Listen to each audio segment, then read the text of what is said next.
The Beaver, the Tortoise, and the Spotless Mirror. A story about effortless effort.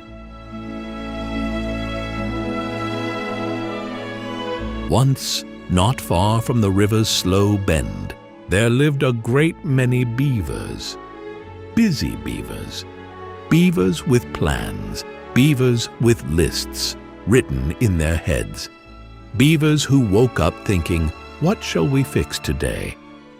And there lived one particular beaver, a thoughtful little fellow named Dennis. Now Dennis seemed to be, in most respects, a perfectly normal beaver. He was, as many beavers are, an eager beaver.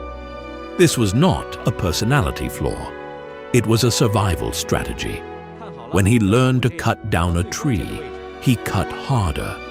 When he learned to build a dam, he built faster and stronger. Effort had always worked. This is how beavers do. Every so often, usually when a dam was finished and the river was flowing just right, Dennis would pause, just for a moment. He would rest his paws on a log, watch the water move, and feel a small question stir inside, just a wondering. Is this all there is? Is there something more than fixing and building and doing? Dennis didn't talk about these thoughts. Beavers were not known for that. But the wondering stayed. And it was this wondering that would one day lead Dennis to sit beside an old tortoise who had built nothing at all and yet seemed to know something very important. He was at peace and seemed very at ease with being a tortoise. Excuse me. What are you doing? I am actually not doing at all. I am just sitting. Huh. But you are just sitting there. You see an old tortoise sitting. I see. Nothing is missing. Dennis sat beside the old tortoise for a while. Nothing happened. He waited for instructions. None arrived. He thought about lunch. He realized that his mind was a very busy mind. He did how beavers always do. Dennis learned everything he could. He got a book and memorized the instructions on how to meditate.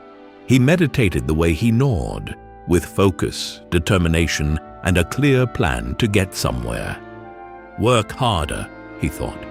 Work smarter. Get ahead. This was the beaver way. Each day, the beaver sat beside the old tortoise. He sat straight. He sat long. He sat with great seriousness. He watched his breath going in and his breath going out.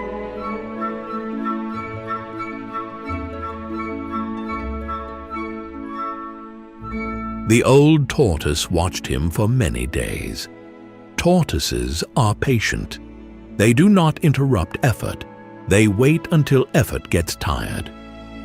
One day, the beaver was meditating beside the old tortoise, but something was different. The old tortoise started polishing a flat stone with a rag, back and forth, slowly, carefully.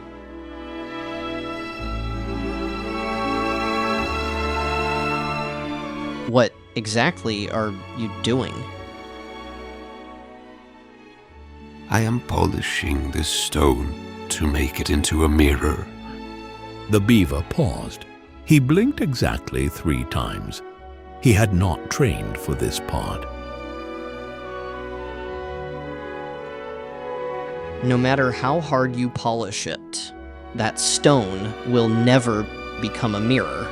And no matter how hard you try, you cannot discover who you are by doing something that is learned with the mind. The forest grew quiet. After a long pause, he asked, So, what is it that I'm doing wrong? Nothing.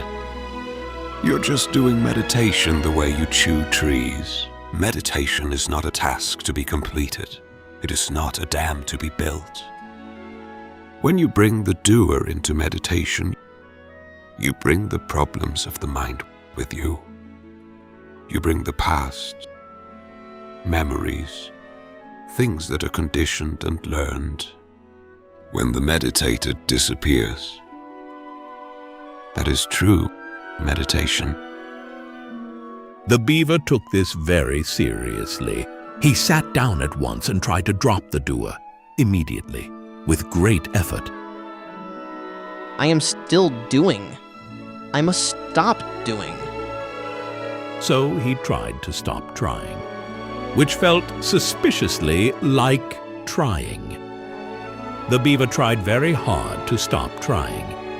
His thoughts tied themselves in careful knots. I cannot drop the doer. The one trying to drop the doer is the doer. Good. Very good.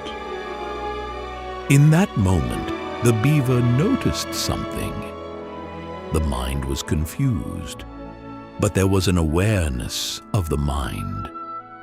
Even when he failed, something noticed the failing.